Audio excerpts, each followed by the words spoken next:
नमस्कार, स्वागत है आपका अपने प्रिय कार्यक्रम के अंतर्गत। मैं आचार्य अनिल वत्स। मिथुन राशि की बात करेंगे। सितंबर का महीना सन 2024। मिथुन राशि द्विस्वभाव राशि, स्वामी इसके बुध हैं। देखते हैं बुध की स्थिति क्या है। बुध द्वितीय भाव में है और अष्टम भाव को देखते हैं, 8वें भाव को देखते हैं। बुध आपके लगन और चतुर्थ के स्वामी हैं। चतुर्थ आपका मन का भाव है, आपके घर का भाव है, माता का भाव है। लगन यानी लग्नेश यानी ये आप स्वयं हैं। अब वो सेकंड हाउस में, तो परिवार की चिंता आ जाएगी। कुटुंब का स्थान है और धन कैसे बचाया जाए, धन जो व्यय होगा उसको बचाया कैसे जाए, ध्यान इस पे रहेगा।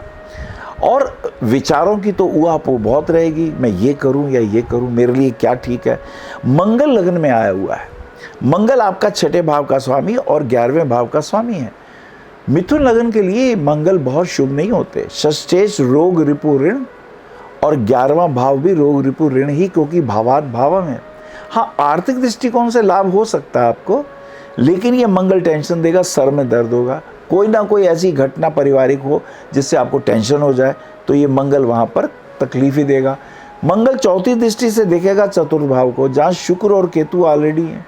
शुक्र वहाँ नीच के हैं, किसी स्त्री के कारण परिवार में कलह क्लेश, और मंगल की वहाँ दृष्टि होना और भी दुखद और कष्टप्रद हो सकता है। तो आपको मंगल के और शुक्र के उपाय करने हैं। मंगल का हनुमान चालीसा और मंगलवार का व्रत रखिए, और शुक्रवार को खास करके जो घर में बाई काम करती हैं उनको चावल इत्यादि का दान करते रहिए 1-1 किलो, और बहुत अच्छा। और लक्ष्मी चालीसा खूब पढ़ें। और अगर आप दुर्गा सप्तशती का पाठ करें घर में, तो ये कष्ट धीरे धीरे दूर होंगे। 2-2.25 महीने लग जाएंगे इस कष्ट को दूर होने में, जो परिवार में किसी स्त्री के कारण हो।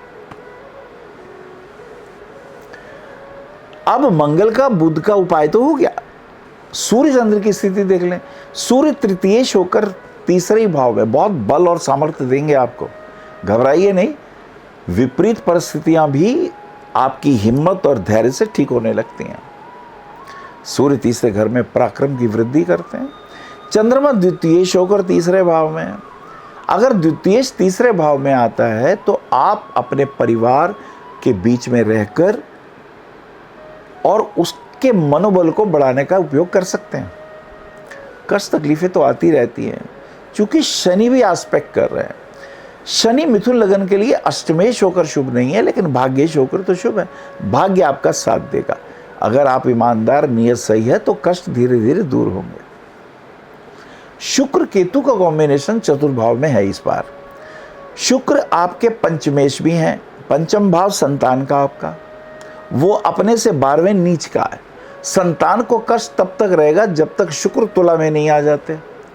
अब तुला में शुक्र कब आएंगे, डेट नोट कर लें, 18 सितंबर को शुक्र तुला में आ जाएंगे। तो आपके संतान पे यदि कोई कष्ट है तो वो भी दूर हो जाएगा। 18 सितंबर से पहले नहीं होगा, 18 के बाद हो जाएगा। ये एक आपके लिए अच्छी खबर।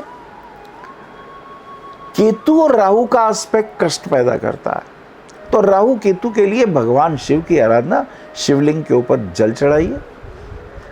शिवलिंग के ऊपर थोड़े तिल काले और सफ़ेद चढ़ा दीजिए। राहु केतु के प्रभाव दोनों शांत हो जाएंगे। गुरु की स्थिति देख लेते हैं। गुरु सप्तमेश और दशमेश है। गुरु आपके 7वां घर पति का भी घर है, और 10म घर आपके कर्म स्थान का भी है। वहाँ पर राहु है। राहु और केतु का एस्पेक्ट आ रहा है, तो राहु केतु का एस्पेक्ट थोड़ा काम में परेशानी पैदा करेगा। लेकिन जुपिटर आपका व्यय भाव में है, और उसके ऊपर कोई भी पाप प्रभाव नहीं है सिवाय केतु के। तो जुपिटर आपके सप्तमेश और दशमेश होकर शुभ कार्यों में धन का व्यय होगा। कोई पूजा पाठ इत्यादि में भी, कोई दान पुण्य में, धर्म कार्यों में भी धन का व्यय होगा। ये इस महीने का आपके ग्रहों के प्रभाव संक्षेप में मैंने आपको बताया, इसका ध्यान रखिएगा। ग्रहों की चाल देख लेते हैं। बुध सिंह राशि में प्रवेश करेंगे 4 सितंबर को। अब कर्क में यदि बुध आएंगे तो परिवार के प्रति थोड़े और आप जिम्मेदारी लेने लगेंगे, आर्थिक दृष्टिकोण से थोड़ी चिंता करने लगेंगे। सूर्य कन्या राशि में प्रवेश करेंगे 16 तारीख को। सूर्य सिंह राशि में तो पराक्रम की वृद्धि हो रही है। जब ये कन्या में आएंगे तो थोड़े इमोशनली और परेशान होंगे। अगर घर में कोई स्त्री के कारण संकट या कष्ट है तो परेशानी बढ़ेगी। शुक्र तुला राशि में 18/9 को संतान के ऊपर अगर कोई कष्ट है तो वो 18 सितंबर के बाद धीरे धीरे ठीक हो जाएगा, रास्ते निकल आएंगे, प्रॉब्लम दूर हो जाएगी। तो 18 सितंबर तक का कष्ट समझे आप। शुक्र से संबंधित जितने भी कष्ट होते हैं, स्त्रियों से आए, पत्नी से आए, लड़की से आए, तो ये प्रभाव धीरे धीरे ठीक होते हैं 18/9 के बाद। बुध कन्या राशि में 23 सितंबर को आ रहे हैं, तो बुध कन्या में आएंगे तो ठीक हो जाएंगे, आपका मनोबल बढ़ेगा, धीरे धीरे कष्ट दूर होने लग जाएंगे। ये 23 सितंबर। अगर हम संक्षेप में कहें तो 18 और 23 सितंबर के बाद आपके कष्ट दूर होंगे, ये सबसे खास बात है। शनि को हम देखते हैं भाग्यस्थान में, अष्टमेश होकर अच्छे नहीं है, लेकिन भाग्यस्थान में शनि कष्ट के साथ, संघर्ष के साथ जीवन में सफलता प्रदान करेंगे। शनि नीच की दृष्टि से आय स्थान को देखेंगे तो प्राप्ति में, धन प्राप्ति में थोड़ा संघर्ष रहेगा। सप्तम दृष्टि से तीसरे भाव को देखेंगे, आपके भाई बहन मित्र उनको भी कष्ट होगा शनि की दृष्टि से। और 10वीं दृष्टि से शनि छठे भाव को देखेंगे, तो इसमें एक राजयोग छिपा हुआ है।